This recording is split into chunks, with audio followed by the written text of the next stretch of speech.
We are looking at how to pronounce this word as well as how to say more interesting, related, and some of the most mispronounced food names as well.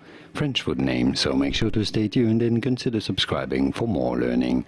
How do you say this, since this is a French word? In French it is said as gâteau. Yes, the X is silent. It means cakes in French. The X indicates this is the plural form of the word gâteau. So it'd be fine in English to say it as gateau. Gateau, from French gâteau, meaning cakes. And now you know it all. Did you get this? Was this any helpful? Let me know in the comments and by using the like button.